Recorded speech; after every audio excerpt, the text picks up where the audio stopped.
greater height. It is with immense pride that we welcome the Honorable Prime Minister of India, Thiru Narendra Modi ji, to the dais.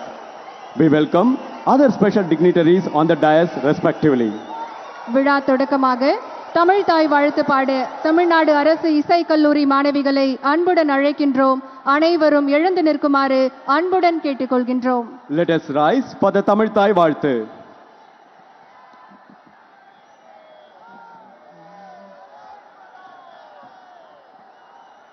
நீராறும் கடலொடுத்த நிலமடந்த கெழிடொழுகும் சீராறும் வதனமென திகழ்பரத கண்டமிதில் தெற்கணமும் அதிர் சிறந்த திராவிடனல் திருநாடும் தக்க சிறு பிறை நுதலும் தரிதனரும் திலகமுமே அத்திலக வாசனை போர் அனைத்துலகும் இன்பமுற எத்திசையும் புகழ் மணக்க இருந்த பெரும் தமிழனங்கே தமிழனங்கே உன் சீரிலமை திறம்பியந்து செயல் மறந்து வாழ்த்துதுமே வாழ்த்துதுமே வாழ்த்துதுமே.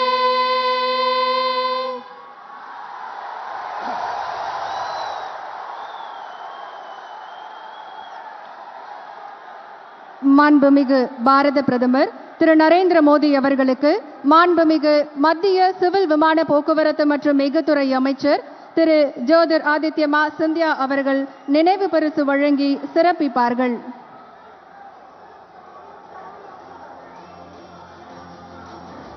மாண்புமிகு பாரத பிரதமர் அவர்கள் தமிழ்தாய் வாழ்த்து பாடிய மாணவிகளுக்கு தன்னுடைய வாழ்த்துக்களை தெரிவித்திருக்கிறார்கள்.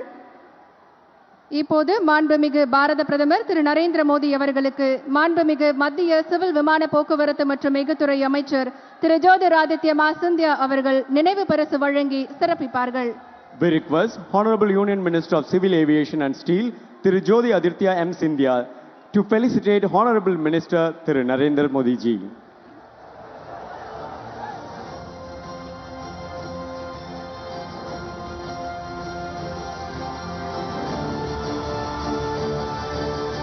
மாண்புமிகு பாரத பிரதமர் அவர்களுக்கு மாண்புமிகு தமிழ்நாடு முதலமைச்சர் திரு மு.க. ஸ்டாலின் அவர்கள் சிறப்பு செய்வார்கள்.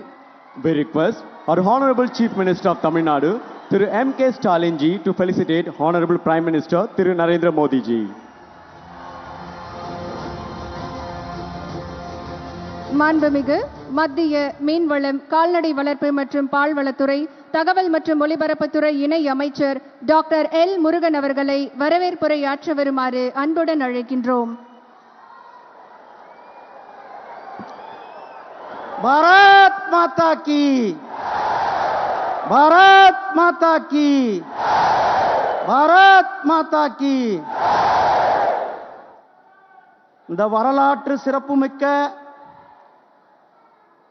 புண்ணிய பூமியான ஆன்மீக பூமியான திருச்சிராப்பள்ளி மாநகருக்கு ஸ்ரீரங்கம் பெருமாள் அவர்கள் ரங்கநாதர் அவர்கள் வீட்டிருக்கின்ற இந்த மண்ணிற்கு சமயபுரம் மாரியம்மன் அவர்களுடைய இந்த வீட்டிற்கும் இந்த மண்ணிற்கு வருகை தந்திருக்கின்ற நம்மளுடைய மாண்புமிகு பாரத பிரதமர் இந்த நாட்டை உலக வல்லரசு ஆக்க 2047 இந்த நாடு வளர்ச்சி அடைந்த நாடாக இருக்கும் என்ற அந்த கங்கணம் கட்டிக்கொண்டு வேலை செய்து கொண்டிருக்கின்ற நம்முடைய மாண்புமிகு பாரத பிரதமர் திரு நரேந்திர மோடிஜி அவர்களே, இந்த நிகழ்ச்சியில் கலந்து கொண்டிருக்கின்ற தமிழகத்தினுடைய ஆளுநர் மரியாதைக்குரிய திரு ஆர்.என். ரவிஜி அவர்களே, இந்த நிகழ்ச்சியில் கலந்து கொண்டிருக்கின்ற மாண்புமிகு தமிழகத்தினுடைய முதலமைச்சர் திரு எம்.கே. ஸ்டாலின் அவர்களே, இந்த விழாவை ஏற்பாடு செய்து இந்த அருமையான விமான நிலையத்தை நமக்கு கொடுத்திருக்கின்ற மாண்புமிகு மத்திய அமைச்சர் திரு சிந்தியாஜி அவர்களே, இந்த நிகழ்ச்சியில் கலந்து கொண்டிருக்கின்ற தமிழகத்தினுடைய அமைச்சர்களே, இந்த பாராளுமன்றத்தினுடைய பாராளுமன்ற உறுப்பினர் மரியாதைக்குரிய திரு திருநாவுக்கரசு அவர்களே, மற்றும் இந்த நிகழ்ச்சியில் கலந்து கொண்டிருக்கின்ற சகோதரர்களே, சகோதரிகளே, தாய்மார்களே, பெரியோர்களே, அமைச்சர் பெருமக்களே, சட்டமன்ற உறுப்பினர்கள், பாராளுமன்ற உறுப்பினர்கள், உங்கள் அனைவருக்கும் என்னுடைய அன்பு கலந்த வணக்கத்தை தெரிவித்துக் கொண்டு, மாண்புமிகு பாரத பிரதமர் திரு நரேந்திர மோடிஜி அவர்கள் தமிழகத்திற்கு வரும்பொழுது ஒவ்வொரு முறையும் பல்லாயிரக்கணக்கான கோடி திட்டங்களை நமக்கு கொடுத்து கொண்டிருக்கிறார்கள். கடந்த இந்த 9 ஆண்டுகள்ல கிட்டத்தட்ட 10.70 அதாவது 11 லட்சம் கோடி ரூபாய் தமிழகத்திற்கு திட்டங்களை கொடுத்து இன்றைக்கு 10,000 கோடி ரூபாய் திட்டத்தை கொடுக்க நம்ம இடத்துல வந்திருக்கிறார்கள். ஒரே ஆண்டில தமிழகத்திற்கு 11 மருத்துவக் கல்லூரிகளை கொடுத்த நம்முடைய மாண்புமிகு பிரதமர் அவர்கள், அதே போலதான் இந்த நிதியாண்டில் மட்டும் தமிழகத்தினுடைய ரயில்வே துறைக்கு 6,000 கோடி ரூபாய் திட்டத்தை கொடுத்த நம்முடைய மாண்புமிகு பாரத பிரதமர் திரு நரேந்திர மோடிஜி அவர்கள், காசி தமிழ் சங்கமம் போன ஆண்டல்ல இந்த ஆண்டும் காசியில தமிழ் சங்கத்தை நடத்தி நேற்றைக்கு முன்தினம் காசி தமிழ் சங்கத்தை நிறைவு பெற்றுவிட்டு நம்முடைய பிரதமர் அவர்கள் இங்கு வந்திருக்கிறார்கள். காசிக்கும் ராமேஸ்வரத்திற்கும் உள்ள தொடர்பை, காசிக்கும் சிவகாசிக்கும் உள்ள தொடர்பை, காசிக்கும் தென் காசிக்கும் உள்ள தொடர்பை, காசி நம்முடைய பிரதமர் அவர்களுடைய சொந்த தொகுதி, அந்த தொகுதி தமிழர்களுடைய அந்த நூலில இருக்கின்ற அந்த பிணைப்பை மேலும் அதிகப்படுத்தும் விதமாக காசி தமிழ் சங்கத்தை கொடுத்ததோடு திருவள்ளுவர் திருக்குறளை உலகம் முழுவதும் எடுத்து சென்றிருக்கின்ற நம்முடைய பிரதமர் அவர்கள் தமிழனுடைய பெருமையை, தமிழனுடைய புகழை யாதும் ஊரே யாவரும் கேளீர் என்று உலகம் முழுவதும் போற்றி ஐநா சபையில போற்றிய நம்முடைய பிரதமர் மாண்புமிகு திரு நரேந்திர மோடிஜி அவர்களை தமிழக மக்கள் சார்பாக, உங்களுடைய சார்பாக வருக வருக என வரவேற்கிறேன். நன்றி, வணக்கம். ஜெய்ஹிந்த், ஜெய் பாரத்.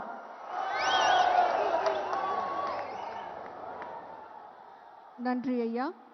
அடுத்ததாக மாண்புமிகு மத்திய சிவில் விமான போக்குவரத்து மற்றும் மிகத்துறை அமைச்சர் திரு ஜோதிர் ஆதித்ய மாசிந்தியா அவர்களை உரையாற்ற அன்புடன் அழைக்கின்றோம். We request the Honorable Union Minister of Civil Aviation and Steel, Thiru Jyothir Aditya Scindia ji, to address the gathering.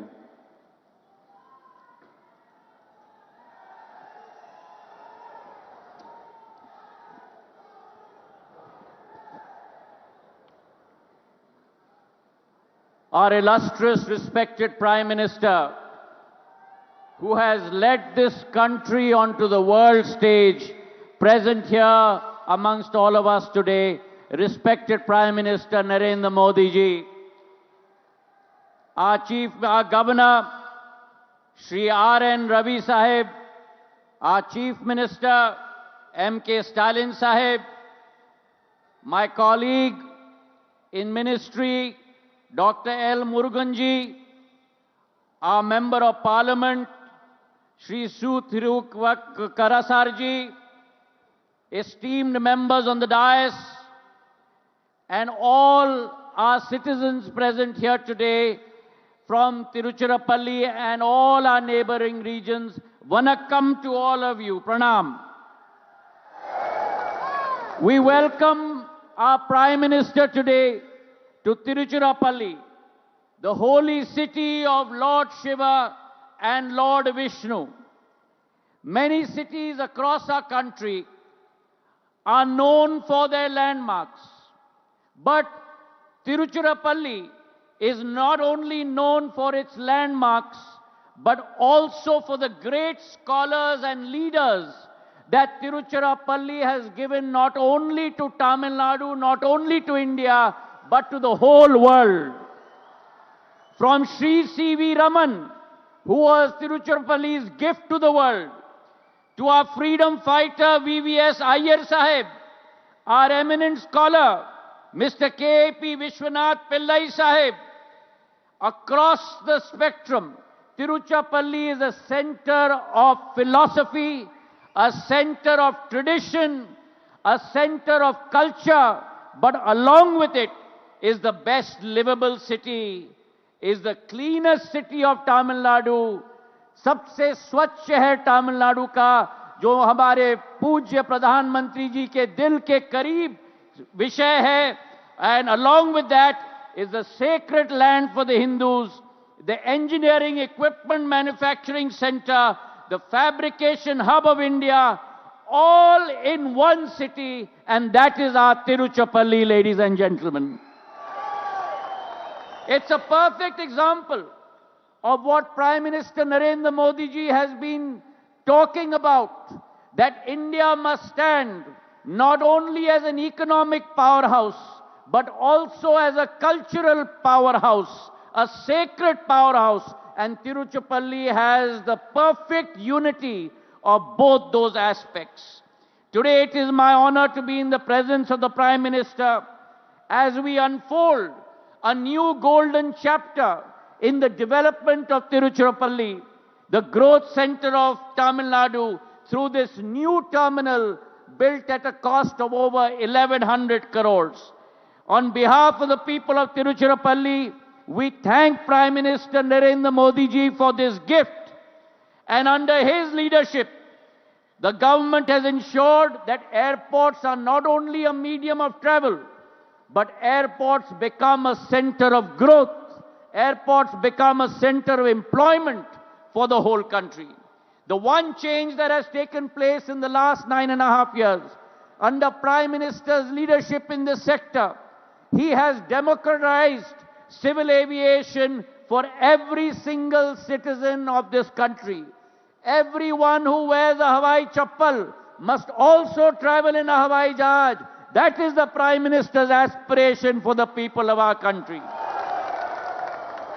And this is what Tiruchirappalli represents, a city teeming with opportunities, the future hub of trade, future hub of tourism, future hub of industry, education, medical facilities.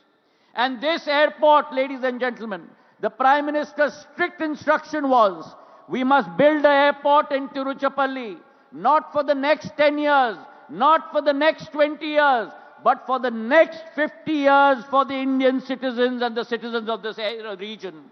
11,000 square meters is the size of the current airport. This new facility being inaugurated today is 75,000 square meters, 7.5 lakh square feet, ladies and gentlemen. And along with that, you have all seen at the center of this airport is the Gopupuram of Ranganath Swami Temple. This airport represents the cultural capability of Tiruchirappalli. Sri Rangam Rath Yatra is painted on a canvas 35 meters by 25 meters. I would earnestly request all of you to visit the airport to see that. It has the Ranganath Swami Temple, the rock temple of Ganesha, the 10 avatars of Vishnu, the 21-day festival of Ekadashi, which is ending today, the most auspicious time in Tamil Nadu, is displayed in this beautiful painting at the airport. And therefore, this new airport with 45 lakh capacity of passengers per year in the days to come will not only enhance travel, but the Prime Minister's resolve that every airport in India must be a green airport, a renewable airport. Tiruchirappalli Airport on this day of inauguration is a green airport. And from this podium, I would like to commit to the Prime Minister and the people of Tiruchirappalli, 149 airports in India. By the end of 2025, 121 airports in India will be completely green and renewable energy based in this country. Tamil Nadu has been a center of progress of civil aviation. 3,000 flights used to fly a day in Tamil Nadu in 2014. Today that is increased by 23%. We had only 5 airports. Now Salem Airport is operational. In the days to come, Neyveli and Vellore Airport will be operational. In the leadership of Prime Minister Narendra Modi ji, civil aviation has taken a full 360-degree turn. A country that built only 74 airports in 65 years. Under Prime Minister Narendra Modi ji's leadership, in 10 years, we have built an additional 75 airports, taking it to 149. A country that only had 400 planes, today has 700 planes, and in the years to come will have 2,000 planes in this country. A country where only 6 crore people would travel by civil aviation.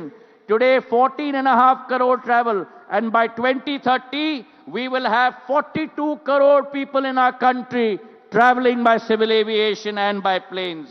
And therefore this commitment that in our yatra from our Amrit Kal, as Prime Minister always says, our yatra from Amrit Kal to Shatabdi Kal, 2023 to 2047, India under Prime Minister Narendra Modi ji's leadership will emerge as an Atmanirbhar nation, will emerge as a Vishwa Guru on the world stage, will emerge from the 5th largest economy to the 3rd largest economy. And our commitment is, we are the 5th largest civil aviation market in the world, and under Prime Minister's leadership, in the next 5 years, we will also emerge as the 3rd largest civil aviation market in the world.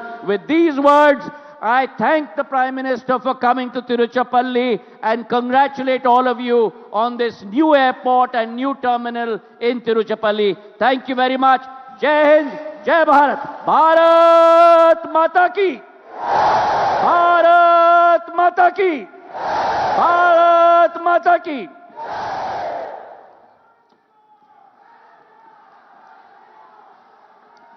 Thank you, sir. பெருமைமிகு இன்றைய நிகழ்வில் மாண்புமிகு தமிழ்நாடு முதலமைச்சர் திரு மு.க. ஸ்டாலின் அவர்களை உரையாற்ற வருமாறு அன்புடன் அழைக்கின்றோம். We request our Honorable Chief Minister of Tamil Nadu, Thiru M.K. Stalin, to address the gathering.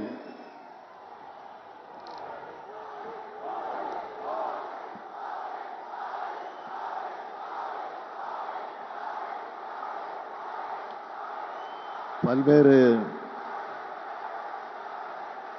நிகழ்ச்சிகளில் பங்கேற்க வருகை தந்திருக்கும் மாண்புமிகு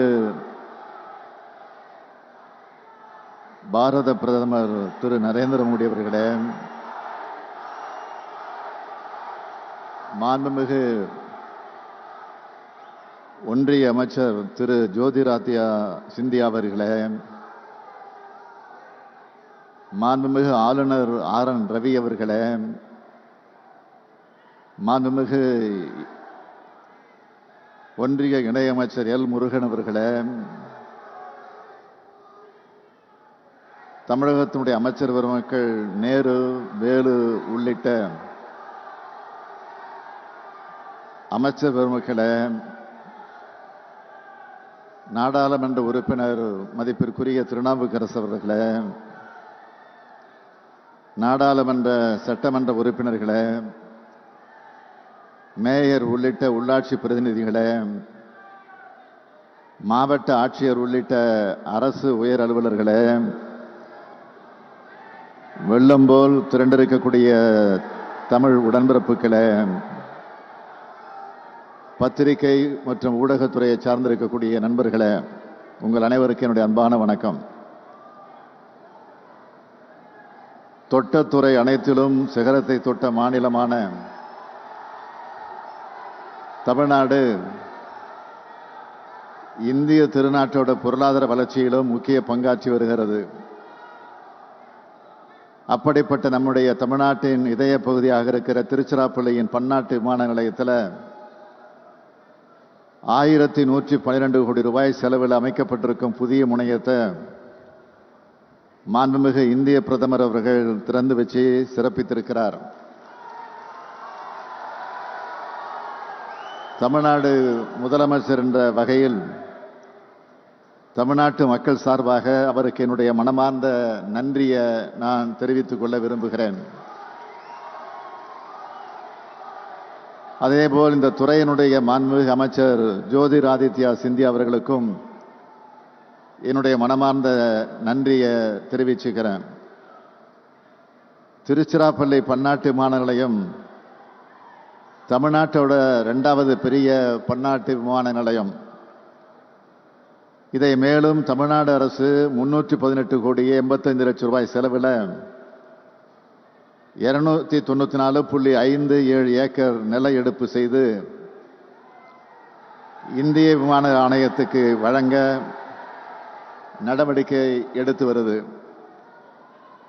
மேலும் திருச்சி உட்பட சென்னை, கோயம்புத்தூர், மதுரை, வேலூர், தூத்துக்குடி விமான நிலையங்களை விரிவாக்கம் மற்றும் நவீனமயமாக்க 3118 கோடி ரூபாய் செலவில் 2302.44 ஏக்கர் அரசு மற்றும் பட்டா நிலங்களை இந்திய விமான நிலைய ஆணையத்துக்கு வழங்க நடவடிக்கை எடுக்கப்பட்டு வருது.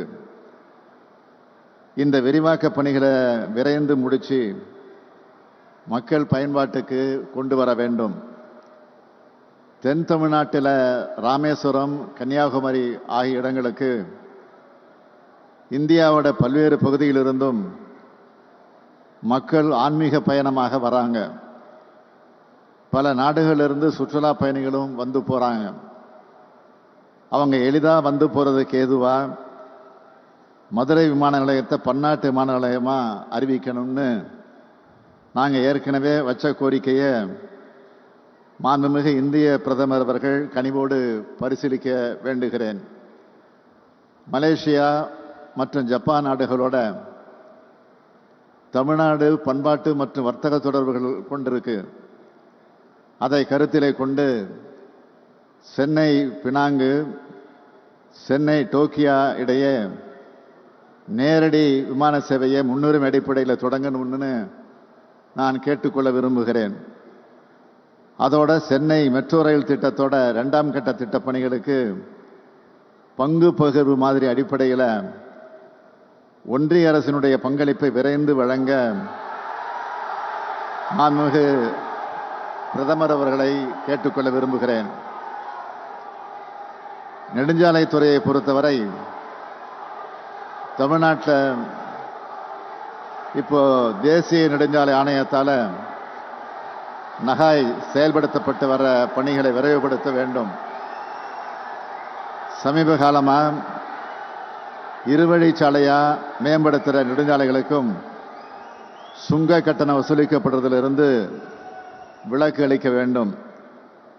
அடுத்து திருச்சி மாவட்டத்தோட MSME நிறுவனங்கள் தான் பெல் பொதுத்துறை நிறுவனத்துக்கு தேவையான உதிரி பாகங்களை வழங்கிக்கிட்டு வந்தாங்க. தற்போது பெல் நிறுவனத்திடமிருந்து இவங்களுக்கு கேட்பானை ப்ரொக்யூர்மெண்ட் ஆர்டர் மிகவும் குறைஞ்சிடுச்சு. இதனால் இந்த பகுதியில் செயல்பட்டு வர MSME நிறுவனங்கள் மிகவும் பாதிப்படைஞ்சிருக்காங்க. எனவே பெல் நிறுவனம் மீண்டும் அதிகப்படியான கேட்பானைகளை இவங்களுக்கு வழங்க ஆவணம் செய்யப்பட வேண்டும் என்று மாண்புமிகு இந்திய பிரதமர் அவர்களை நான் கேட்டுக்கொள்கிறேன். மாண்புமிகு பிரதமர் அவர்கள் அறிந்த ஒன்றுதான், கடந்த மாதம் சென்னை மற்றும் தென் மாவட்டங்களில் கடுமையான மழைப்பொழிவை தொடர்ந்து ஏற்பட்ட வெள்ளம் காரணமாக அந்த மாவட்டங்களில் பொது உட்கட்டமைப்புகளை பொறுத்து சேதமடைந்திருக்கு. மக்கள் வாழ்வாதாரமும் மோசமாக பாதிக்கப்பட்டிருக்கு. எனவே அவற்றை கடுமையான இயற்கை பேரிடர்கள் அறிவித்து தேசிய பேரிடர் நிவாரண நிதியிலிருந்து தமிழ்நாட்டுக்கு உரிய நிவாரண நிதியை வழங்க தமிழ்நாட்டு மக்கள் சார்பாக நான் மீண்டும் கேட்டுக்கொள்கிறேன். தொடர்ந்து கோரிக்கையாக வைக்கிறோமே என்று எண்ண வேண்டாம். பறந்து விரிந்த இந்திய பெருநாட்டில் கோடிக்கணக்கான மக்களுக்கு நெருக்கமாக இருந்து கல்வி, மருத்துவம், அவசிய தேவைகள், உதவிகள் ஆகியவற்றை செஞ்சு தர வேண்டிய முக்கிய கடமை மாநில அரசுகளுக்குத்தான் இருக்கு. மாநிலத்துக்காக கோரிக்கை வைக்கிறதும் மாநில உரிமைகளை நிலைநாட்டுறதும் அங்கே வாழ்கிற மக்களோட கோரிக்கைகள் தானே தவிர அவை அரசியல் முழக்கங்கள் அல்ல. அந்த வகையில் தமிழ்நாடு அரசின் கோரிக்கைக்கு மாண்புமிகு பிரதமர் அவர்கள் நிச்சயமாக நிறைவேற்றி தருவார் என நான் நம்புகிறேன். I conclude my speech by thanking our Honorable Prime Minister for gracing this occasion and inaugurating various schemes for Tamil Nadu and laying foundation for new schemes. Nandri, Vanakkam.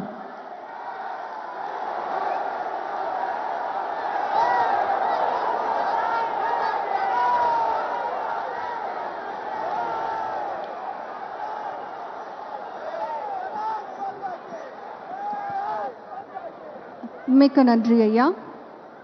அடுத்ததாக மத்திய சிவில் விமான போக்குவரத்து அமைச்சகம், மத்திய சாலை போக்குவரத்து மற்றும் நெடுஞ்சாலை அமைச்சகம், மத்திய துறைமுகம் கப்பல் போக்குவரத்து மற்றும் நீர்வழிகள் அமைச்சகம், மத்திய பெட்ரோலியம் மற்றும் இயற்கை எரிவாயு அமைச்சகம் மற்றும் அணுசக்தி துறை, மத்திய ரயில்வே அமைச்சகம் சார்பாக 20,140 கோடி ரூபாய் மதிப்பிலான 20 திட்டங்களுக்கு அடிக்கல் நாட்டியும் தொடங்கி வைத்தும் நாட்டுக்கு அர்ப்பணிக்குமாறும் மாண்புமிகு பாரத பிரதமர் திரு நரேந்திர மோடி அவர்களை பணிவன்புடன் கேட்டுக்கொள்கின்றோம்.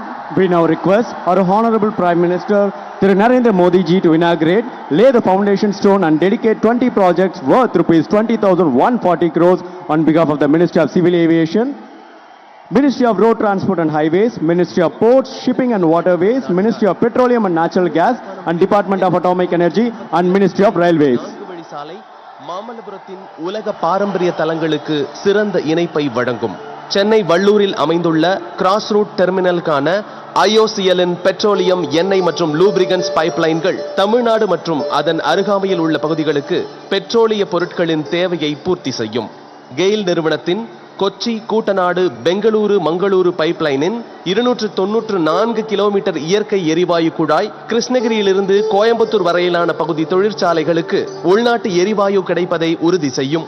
16 திட்டங்களின் தொடக்கம் மற்றும் தேசத்திற்கு அர்ப்பணிப்பு. 75,000 சதுர மீட்டர் பரப்பளவை கொண்டுள்ள திருச்சிராப்பள்ளி சர்வதேச விமான நிலையத்தின் புதிய ஒருங்கிணைந்த முனைய கட்டிடம் ஆண்டுக்கு 45 லட்சம் பயணிகளுக்கு சேவை செய்யும்.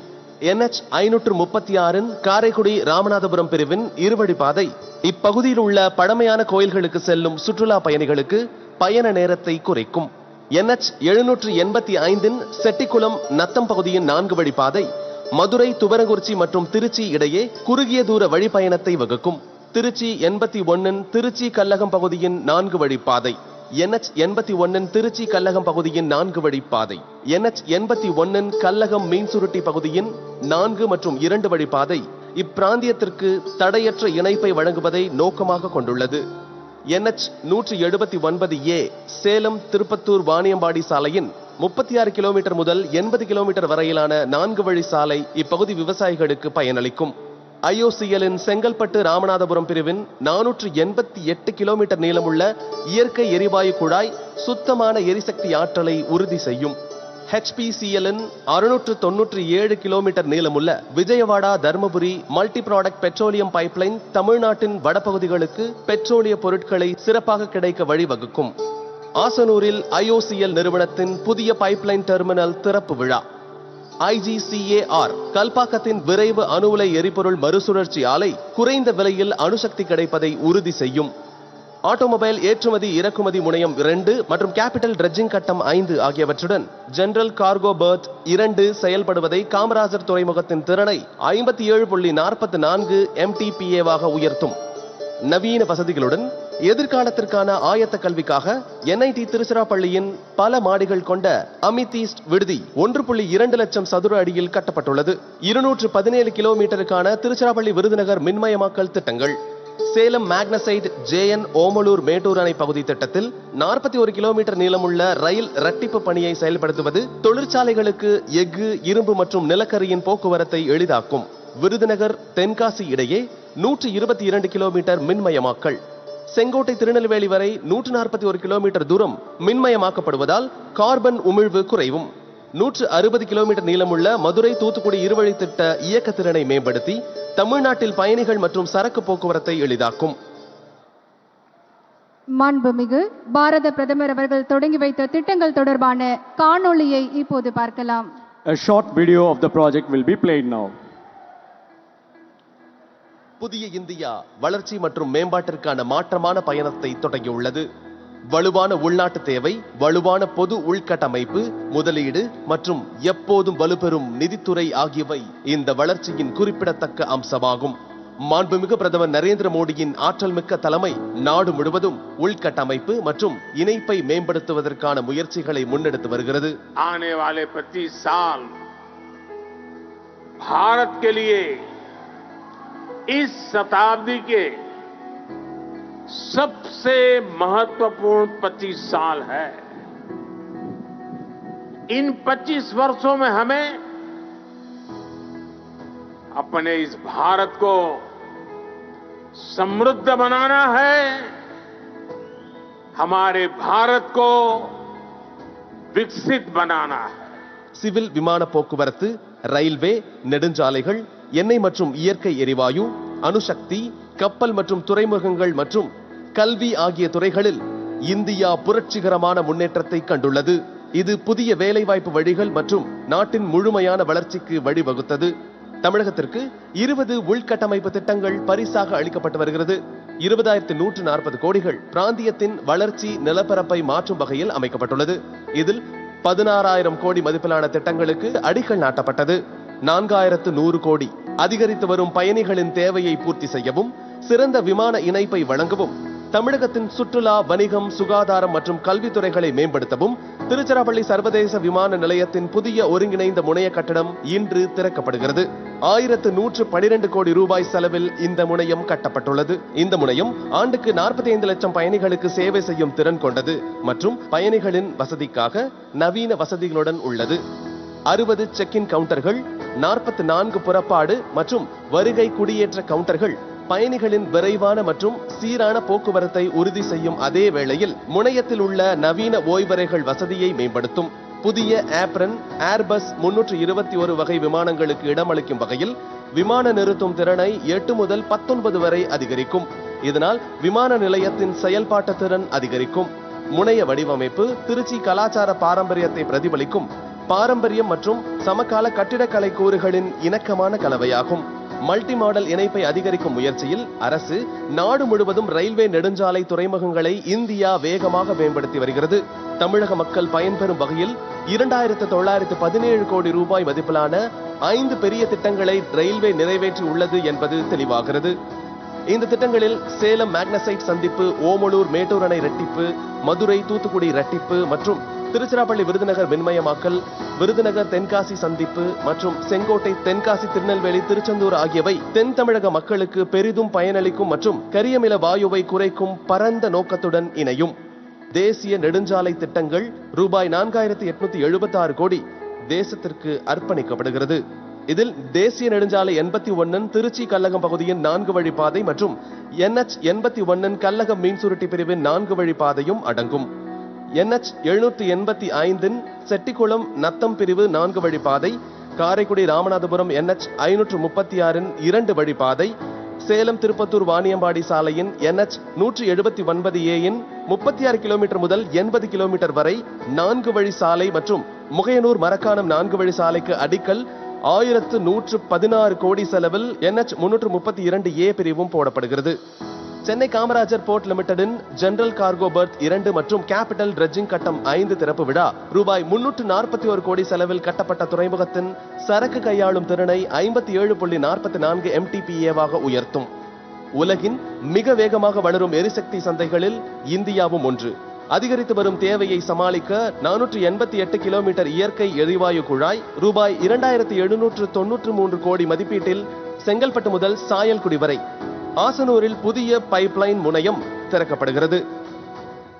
3,072 கோடி மதிப்பிலான 697 kilometre Vijayawada Dharmapuri multi product petroleum குழாய் இன்றுடன் நிறைவடைகிறது. இது சுற்றுச்சூழல் மற்றும் பொருளாதார மைல்கல்லாக நிற்கிறது. கிருஷ்ணகிரியிலிருந்து கோயம்புத்தூர் வரையிலான இயற்கை எரிவாயு குழாய் திட்டத்திற்கு 2,187 கோடி ரூபாய் மதிப்பீட்டிலும், சென்னை வள்ளூர் முனையத்திற்கு பொது வழித்தடத்தில் ரூபாய் 829 கோடி செலவில் குழாய் பதிக்கும் பணியும் நடைபெற்று வருகிறது. இந்திய விஞ்ஞானிகளால் வடிவமைக்கப்பட்ட கல்பாக்கத்தில் உள்ள டெமான்ஸ்ட்ரேஷன் ஃபாஸ்ட் ரியாக்டர் எரிபொருள் மறுசுழற்சி ஆலை ஆத்ம நிர்பார் பாரதத்தின் ஒரு சிறந்த எடுத்துக்காட்டு. இத்திட்டம் 400 கோடி ரூபாய் செலவில் நிறைவு பெற்றது. நாட்டில் உள்ள யுரேனியம் மற்றும் தோரியம் இருப்புகளின் முழு திறனையும் உணர்ந்து மக்களுக்கு மலிவு விலையில் அணுசக்தி கிடைப்பதை உறுதி செய்யும். கல்வியும் உயர்கிறது. திருச்சிராப்பள்ளி தேசிய நிறுவனத்தில் ரூபாய் 41 கோடியில் உருவாக்கப்பட்ட 506 படுக்கைகள் கொண்ட ஆண்கள் விடுதி இளைஞர் நலனுக்காக அர்ப்பணிப்பை வெளிப்படுத்தும் வகையில் இன்று திறக்கப்படுகிறது. பிரதமர் திரு நரேந்திர மோடியின் தொலைநோக்கு பார்வை கொண்ட தலைமையின் கீழ் இத்திட்டங்கள் வெறும் மைல் கற்களாக மட்டும் இல்லாமல் தமிழ்நாடு, தென்னிந்தியா மற்றும் இந்தியாவை முன்பெப்போதும் இல்லாத அளவுக்கு வளர்ச்சி மற்றும் வளர்ச்சிக்கு உயர்த்தும்.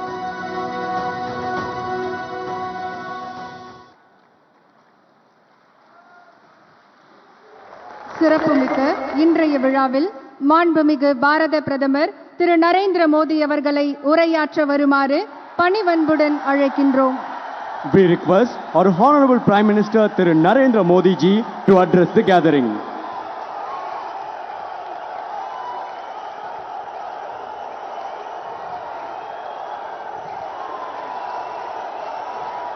भारत माता की, भारत माता की, भारत माता की। तमिलनाडु के राज्यपाल श्री RN रवि जी, मुख्यमंत्री MK स्टालिन जी, केंद्रीय मंत्रिमंडल के मेरे सहयोगी ज्योतिरादित्य सिंधिया जी और इसी धरती के संतान मेरे साथी L मुरुगन जी, तमिलनाडु सरकार के मंत्रीगण, सांसद और विधायकगण और तमिलनाडु के मेरे परिवारजनों, वणक्कम। தமிழ்நாட்டின் ஆளுநர் திரு RN ரவி அவர்களே, தமிழக முதல்வர் திரு MK ஸ்டாலின் அவர்களே, மத்திய அமைச்சரவையின் என் சகாவான திரு ஜோதிராதித்ய சிந்தியா அவர்களே, இந்த மண்ணின் மைந்தரான டாக்டர் L முருகன் அவர்களே, தமிழக அரசின் அமைச்சர்களே, நாடாளுமன்ற சட்டமன்ற உறுப்பினர்களே, மேலும் தமிழ்நாட்டின் என் குடும்ப சொந்தங்களே, வணக்கம். ஏனது தமிழ் குடும்பமே, முதலில் உங்கள் அனைவருக்கும் 2024 புத்தாண்டு நல்வாழ்த்துக்கள். I wish that the year 2024 is peaceful and prosperous for everyone. It is a privilege that my first public program in 2024 is happening in Tamil Nadu. Today, development projects worth nearly rupees 20,000 crore will strengthen Tamil Nadu's progress. I congratulate you for these projects spanning roadways, railways, ports, airports, energy and petroleum pipeline. Many of these projects will boost ease of travel and also create thousands of employment opportunities. எனது தமிழ் குடும்ப உறவுகளே, முதற்கண் உங்கள் அனைவருக்கும் 2024ற்கான புத்தாண்டு நல்வாழ்த்துக்கள். 2024ஆம் ஆண்டு அனைவருக்கும் அமைதியானதாகவும் வளமானதாகவும் இருக்கட்டும். 2024ஆம் ஆண்டுக்கான என்னுடைய முதலாவது பொது நிகழ்ச்சி தமிழ்நாட்டில் நடக்கிறது என்பதை நான் என் பாக்கியமாக கருதுகிறேன். சுமார் 20,000 கோடி ரூபாய் மதிப்பிலான இன்றைய வளர்ச்சி திட்டங்கள் தமிழ்நாட்டின் வளர்ச்சியை பலப்படுத்தும். சாலை வழிகள், ரயில் பாதைகள், துறைமுகங்கள், விமான நிலையங்கள், எரிசக்தி ஆற்றல் மற்றும் ஒரு பெட்ரோலிய குழாய் இணைப்பு ஆகிய இந்த திட்டங்களுக்காக நான் உங்களுக்கு என் நல்வாழ்த்துக்களை தெரிவித்துக் கொள்ளுகிறேன். இதில் பல திட்டங்கள் பயணிப்பதில் சுலபத்தன்மை, அதை ஊக்கப்படுத்துவதோடு ஆயிரக்கணக்கான வேலை வாய்ப்புகளையும் உருவாக்கும். Friends, the last few weeks of 2023 were difficult for many people in Tamil Nadu. We lost many of our fellow citizens due to heavy rains. There has also been significant loss of property. I was deeply moved at the condition of the affected families. The central government stands with the people of Tamil Nadu in this time of crisis. We are providing every possible support to the state government. Further, just a few days ago, we lost Thiru Vijayakantji. He was a captain not only in the world of cinema, but also in politics. He won the hearts of the people through his work in films. As a politician, he always put national interest above everything. I pay my tributes to him. I also express my condolences to his family and admirers. Friends, today when I am here, I also remember another son of Tamil Nadu, Dr. M.S. Swaminathan ji. He played an important role in ensuring food security for our country. We lost him last year as well.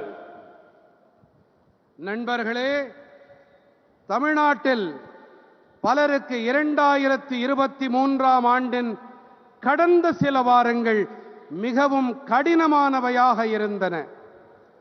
கனமழை காரணமாக நமது பல சக குடிமக்களை நாம் இழக்க வேண்டியிருந்தது. சொத்துக்கள், உடைமைகள் இழப்பும் கணிசமானவையாக இருந்தன. பாதிக்கப்பட்ட குடும்பங்களின் நிலை எனக்குள்ளே மிகவும் ஆழமான பாதிப்பை ஏற்படுத்தியது. இந்த நெருக்கடியான வேளையிலே மத்திய அரசாங்கம் தமிழ்நாட்டு மக்களுக்கு துணையாக நிற்கின்றது. சாத்தியமான அனைத்து ஆதரவையும் மாநில அரசாங்கத்திற்கு நாங்கள் அளித்து வருகின்றோம். இதோ சில நாட்கள் முன்பாக நாம் திரு விஜயகாந்த் அவர்களை இழந்திருக்கின்றோம். அவர் சினிமா உலகின் கேப்டன் மட்டுமல்ல, அரசியலிலுமே அவர் கேப்டனாக இருந்து வந்திருக்கிறார். திரைப்படங்களில் அவருடைய செயல்பாடு காரணமாக, அதன் வாயிலாக அவர் மக்களின் இதயங்களை கொள்ளை கொண்டிருக்கிறார். ஒரு அரசியல்வாதி என்ற முறையிலே அவர் அனைத்திற்கும் மேலாக தேசிய நலனுக்கு முன்னுரிமை அளித்து வந்திருக்கிறார். அவருக்கு நான் என்னுடைய அஞ்சலிகளை காணிக்கையாக்குகின்றேன். அவருடைய குடும்பத்துக்கும் அபிமானிகளுக்கும் நான் என் ஆழமான இரங்கல்களை உரித்தாக்குகின்றேன். நண்பர்களே, இன்று நான் இங்கே தமிழ்நாட்டில் இருக்கும் வேளையிலே நான் தமிழ் மண்ணின் மேலும் ஒரு மைந்தரான முனைவர் எம்.எஸ். சுவாமிநாதன் அவர்களையும் நினைவு கூர்கிறேன். அவர் நமது நாட்டின் உணவு பாதுகாப்பிற்காக ஒரு முக்கியமான பங்களிப்பை அளித்தார். கடந்த ஆண்டிலே நாம் அவரையும் இழந்திருக்கிறோம்.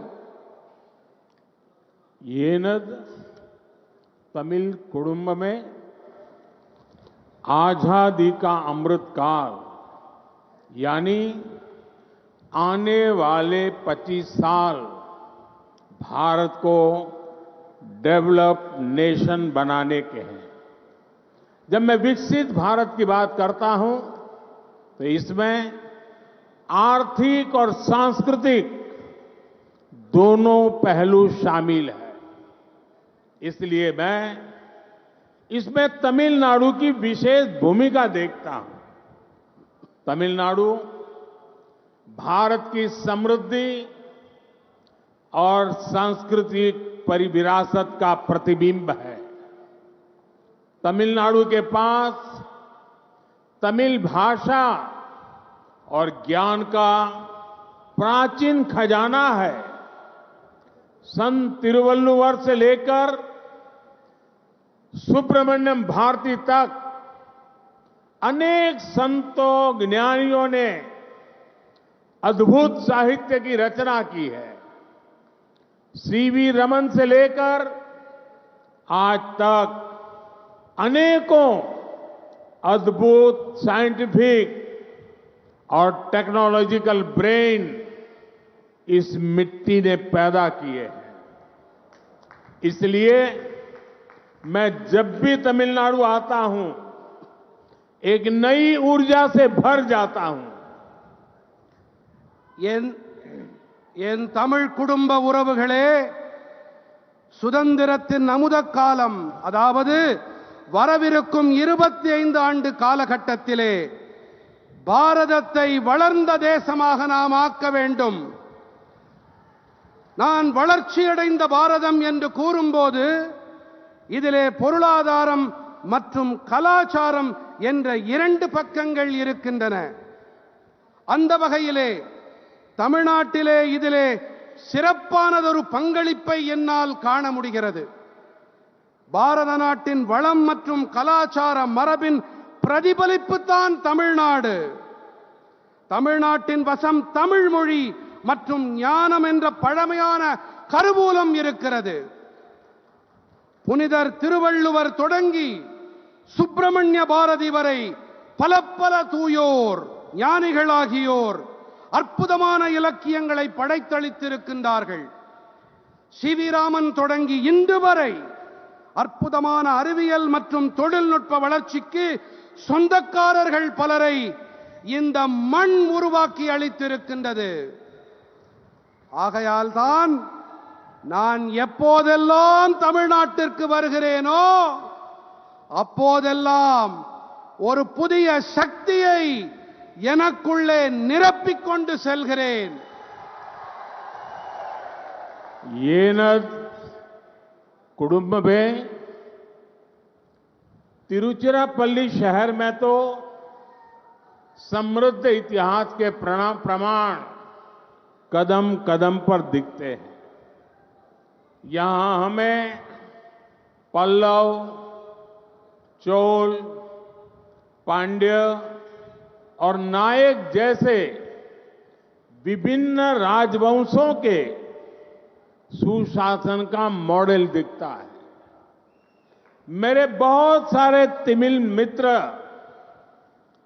रहे हैं, मेरी उनसे बहुत आत्मीयता रही है और मुझे उनसे तमिल कल्चर के बारे में बहुत कुछ सीखने को भी मिला है। मैं दुनिया में कहीं भी जाता हूं तो तमिलनाडु की चर्चा किए बिना रह नहीं पाता। साथियों, मेरा प्रयास है कि देश के विकास और विरासत में तमिलनाडु से मिली सांस्कृतिक प्रेरणा का लगातार विस्तार हो। आपने देखा है कि दिल्ली में संसद की नई इमारत में पवित्र सेंगोल की स्थापना की गई है। एक गुड गवर्नेंस के उस मॉडल से प्रेरणा लेने का प्रयास है जो तमिल परंपरा ने पूरे देश को दिया है। काशी तमिल संगमम, सौराष्ट्र तमिल संगमम जैसे अभियानों का मकसद भी यही है। जब से ये अभियान शुरू हुए हैं तब से पूरे देश में तमिल भाषा, तमिल कल्चर को लेकर उत्साह और बढ़ा है। எனக்கு பிரியமான குடும்ப உறுப்பினர்களே, திருச்சிராப்பள்ளி நகரம் என்று சொன்னாலே வளமான வரலாற்றுக்கான சான்றுகள் அங்கிங்கெனாதபடி எல்லா இடங்களிலும் கொட்டி கிடக்கின்றது. இங்கே பல்லவர்கள், சோழர்கள், பாண்டியர்கள், நாயக்கர்கள் போன்ற பல்வேறு அரச வம்சங்களின் நல்லாட்சி மாதிரிகள் கண்கூடாக காண கிடைக்கின்றன. எனக்கு ஏராளமான தமிழ் நண்பர்கள் உண்டு. அவர்களிடத்திலே எனக்கு மிக நெருக்கமான உறவுகள் உண்டு. இவர்களிடமிருந்து தமிழ் கலாச்சாரம் பற்றி வெகுவாக கற்கக்கூடிய நல்வாய்ப்பும் எனக்கு கிட்டியிருக்கிறது. உலகின் எந்த இடத்திற்கு நான் சென்றாலும் கூட தமிழ்நாட்டை பற்றி பேசாமல், தமிழ் மொழியை மனதார புகழாமல் என்னால் இருக்க முடிவதில்லை. நண்பர்களே, தேசத்தின் வளர்ச்சி மற்றும் பாரம்பரியத்தில் தமிழ்நாட்டிலிருந்து கிடைக்கும் கலாச்சார உத்வேகம் தொடர்ந்து விரிவாக வேண்டும், பரவ வேண்டும் என்பதே என்னுடைய முயற்சியாக இருக்கிறது. தில்லியின் பாராளுமன்ற புதிய கட்டிடத்திலே புனிதமான செங்கோல் நிறுவப்பட்டிருப்பதை நீங்கள் கண்டிருக்கலாம். தமிழ் பாரம்பரியமானது தேசத்திற்கு அளித்திருக்கும் நல்லாளுகை மாதிரியிலிருந்து கருத்தூக்கம் பெறும் முயற்சியே இது. காசி தமிழ்ச் சங்கமம், சௌராஷ்டிரா தமிழ்ச் சங்கமம் போன்ற இயக்கங்களின் பொருளும் கூட இதுதான். இந்த இயக்கங்கள் தொடங்கப்பட்டதிலிருந்து நாடு முழுவதிலும் தமிழ் மொழி, தமிழ் கலாச்சாரம் தொடர்பான உற்சாகம் அதிகரித்துக் கொண்டே இருக்கிறது. येन कुडुंब में पिछले 10 वर्षों में भारत ने आधुनिक इंफ्रास्ट्रक्चर पर बहुत बड़ा निवेश किया है.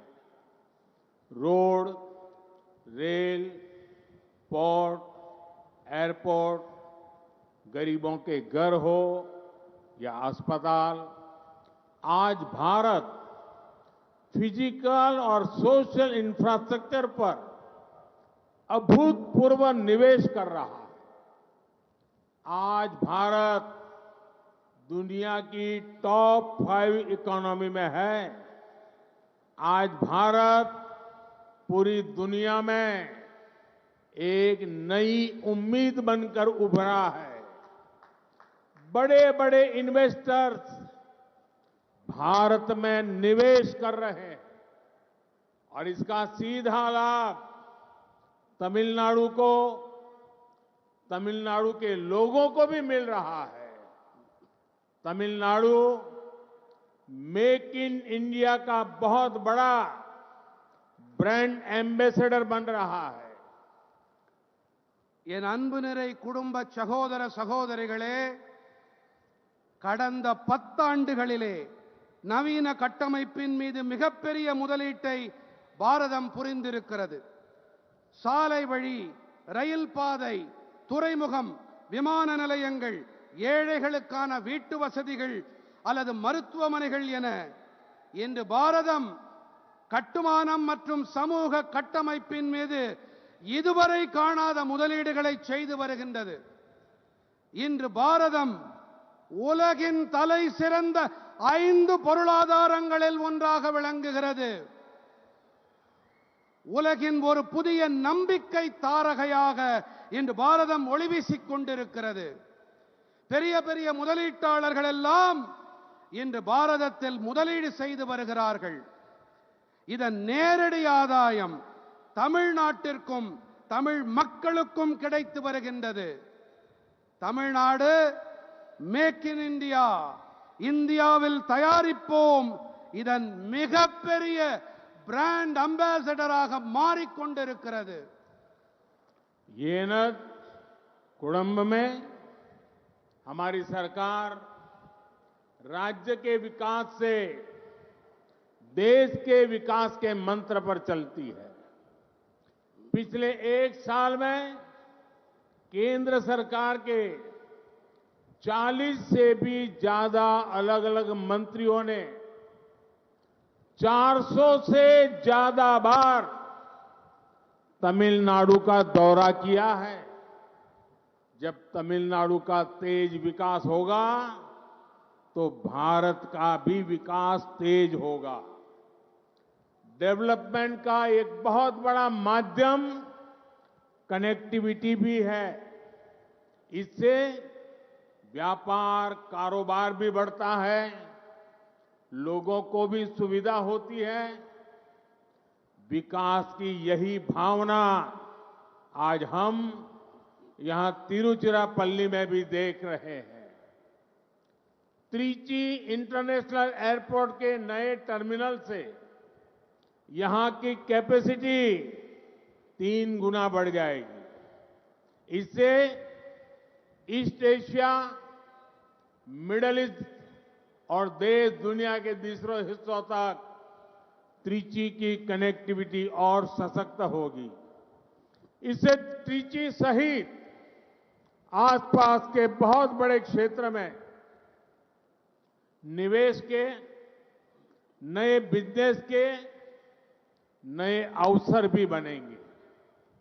यहां एजुकेशन, हेल्थ और टूरिज्म के सेक्टर को बहुत बल मिलेगा। यहां एयरपोर्ट की कैपेसिटी तो बड़ी ही है, इसको नेशनल हाईवे से कनेक्ट करने वाले एलिवेटेड रोड से भी बहुत सुविधा होगी।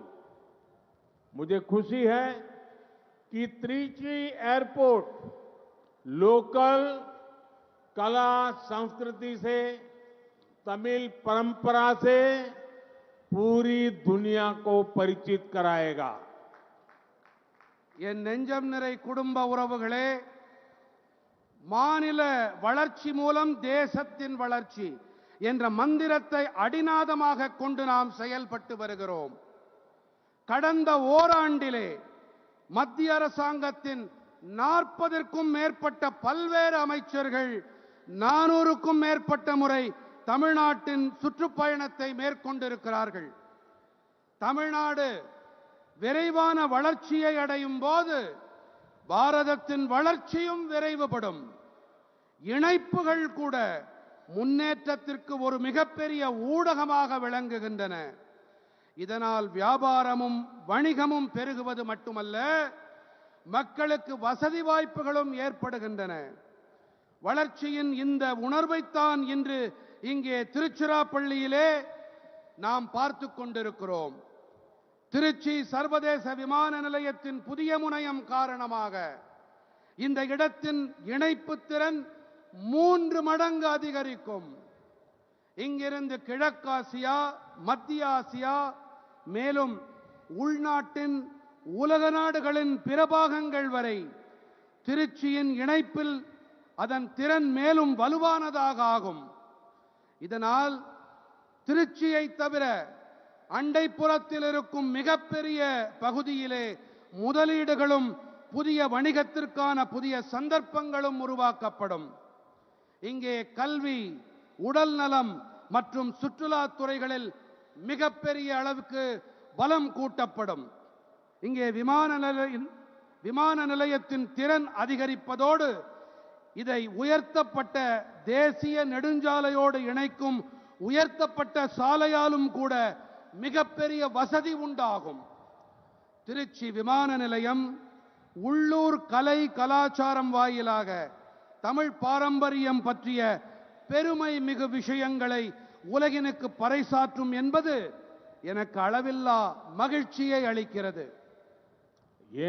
कुड़म में आज तमिलनाडु की रेल कनेक्टिविटी को सशक्त करने के लिए 5 नए प्रोजेक्ट शुरू हो रहे हैं.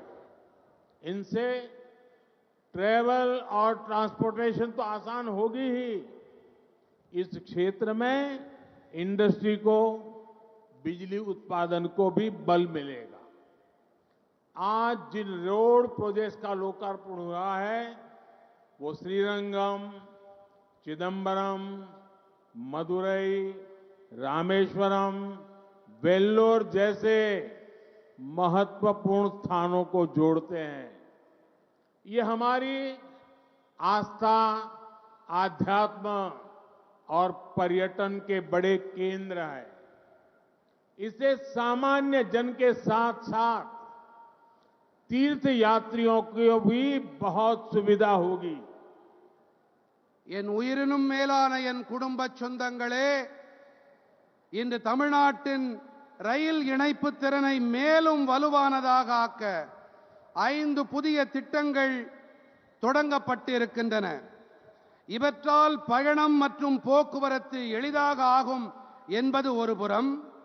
மற்றொரு புறத்திலே இந்த பகுதியில் தொழில்களுக்கும் மின்சார உற்பத்திக்கு கூட பெரும் வலு கூட்டப்படும். இந்த நாட்டுக்கு அர்ப்பணிக்கப்பட்டிருக்கும் மக்கள் நலத் திட்டங்கள் ஸ்ரீரங்கம், சிதம்பரம், மதுரை, ராமேஸ்வரம், வேலூர் போன்ற மகத்துவம் வாய்ந்த இடங்களை இணைக்கின்றன.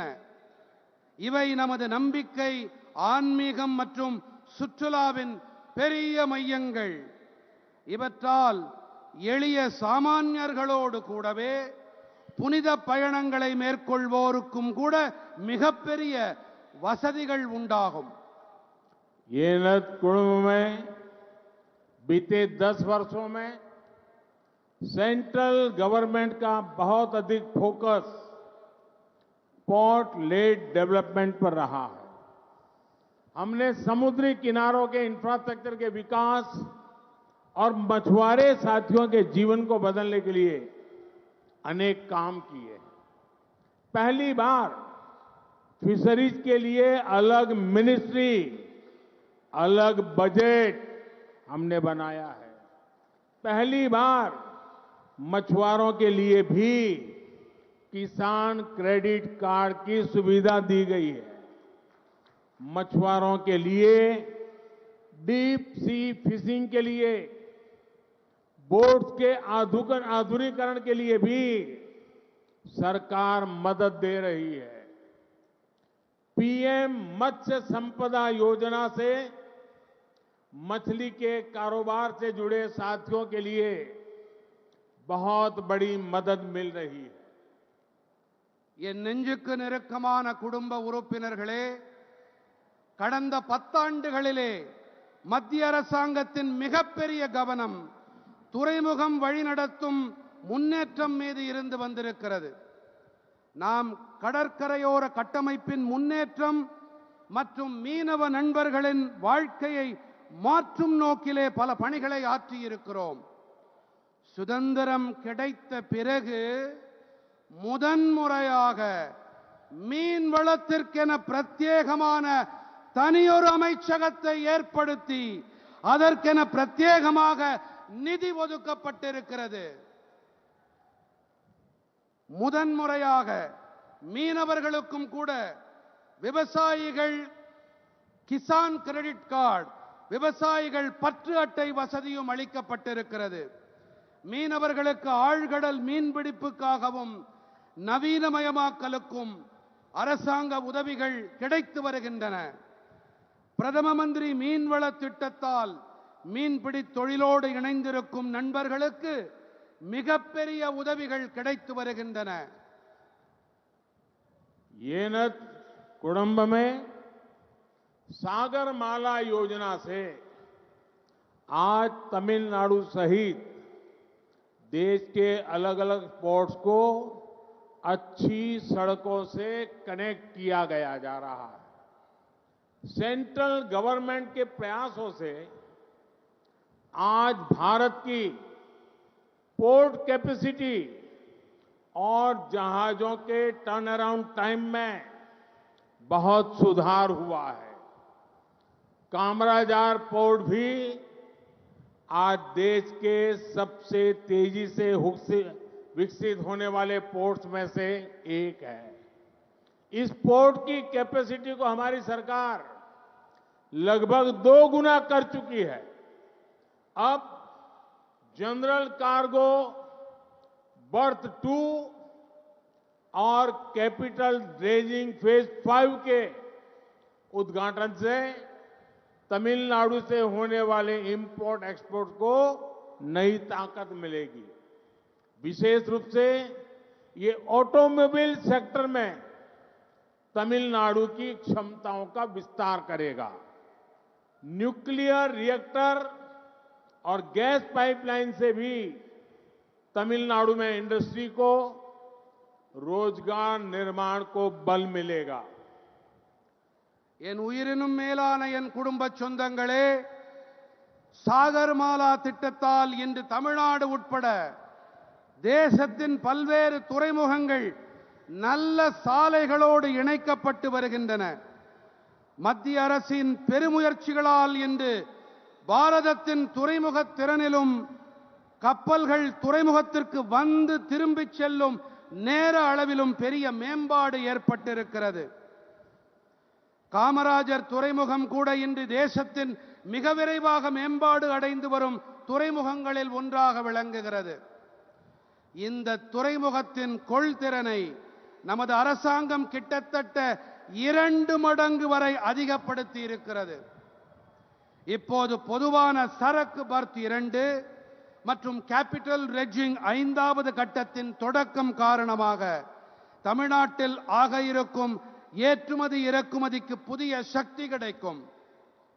சிறப்பான வகையில் இது வாகனத்துறையில் தமிழ்நாட்டின் திறமைகளை விரிவாக்கும். அணுசக்தி உலை மற்றும் எரிவாயு குழாய் மூலமாகவும் கூட தமிழ்நாட்டின் தொழிற்சாலைகளுக்கு வேலை வாய்ப்பு உருவாக்கல்களுக்கு புதிய பலம் கிடைக்கும். येन कुडुम में आज केंद्र सरकार तमिलनाडु के विकास के लिए राज्य पर रिकॉर्ड राशि खर्च कर रही है। 2014 से पहले के 10 सालों में केंद्र सरकार की तरफ से राज्यों को 30 लाख करोड़ रुपए के आसपास ही दिए गए थे, जबकि हमारी सरकार ने पिछले 10 वर्षों में राज्यों को 120 लाख करोड़ रुपए दिए हैं। 2014 से पहले के 10 साल में तमिलनाडु को जितनी राशि केंद्र सरकार के मिली थी, उससे 2.5 गुना ज्यादा राशि हमारी सरकार ने दी है।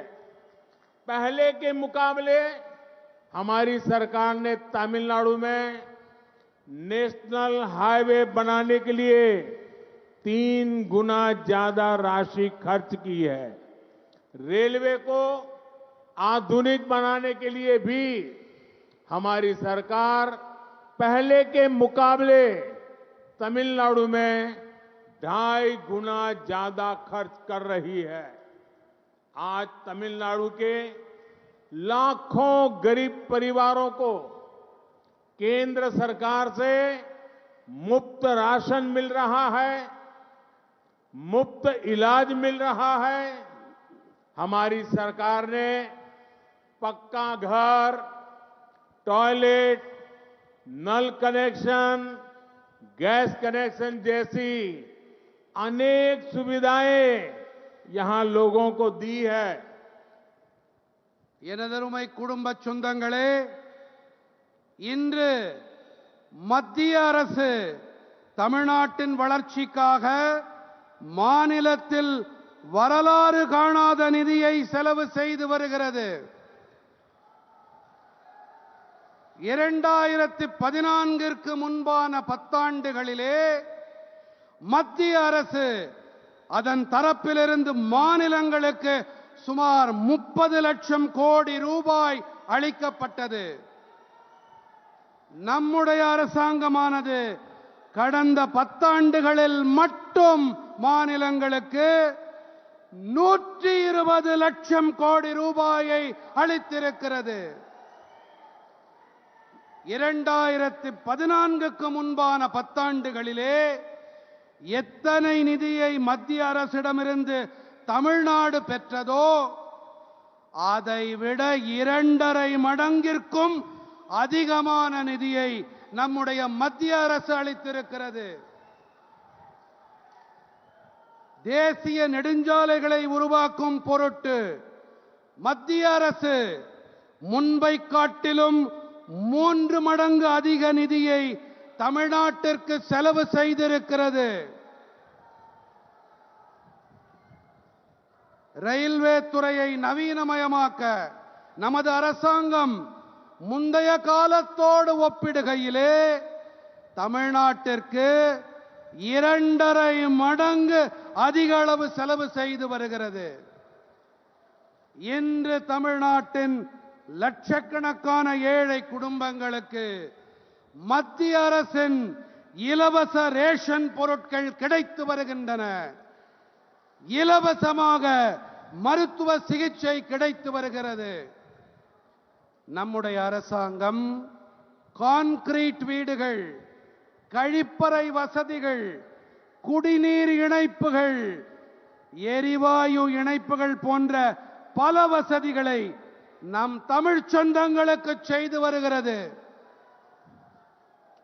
ये नद कुटुंब में विकसित भारत के निर्माण के लिए सबका प्रयास आवश्यक है. मुझे तमिलनाडु की जनता के, यहां की युवा शक्ति के सामर्थ्य पर अटूट विश्वास है. मैं तमिलनाडु के युवा में एक नई सोच, नई उमंग का उदय होते देख रहा हूं. यही उमंग विकसित भारत की ऊर्जा बनेगी. एक बार फिर आप सभी को विकास कार्यों की बहुत बहुत बधाई. என் பேரன்புடைய குடும்பத்தாரே, வளர்ச்சியடைந்த பாரதத்தை நிர்மாணிக்க வேண்டும் என்று சொன்னால் அனைவரின் முயற்சியும் அவசியமாகிறது. தமிழ்நாட்டு மக்களின், தமிழ் இளைஞர்களின் திறன்கள், திறமைகளின் மீது அபாரமான, அசைக்க முடியாத நம்பிக்கை எனக்கு இருக்கிறது. தமிழ் இளைஞர்களிடத்திலே ஒரு புதிய எண்ணம், புதிய உற்சாகத்தின் உதயத்தை என்னால் தெளிவாக காண முடிகிறது. இந்த உற்சாகம்தான் வளர்ச்சியடைந்த பாரதத்தின் சக்தியாக உருமாறும். மீண்டும் ஒரு முறை உங்கள் அனைவருக்கும் வளர்ச்சி பணிகளுக்கான பல பல நல்வாழ்த்துக்கள். भारत माता की, भारत माता की, भारत माता की. वणक्कम.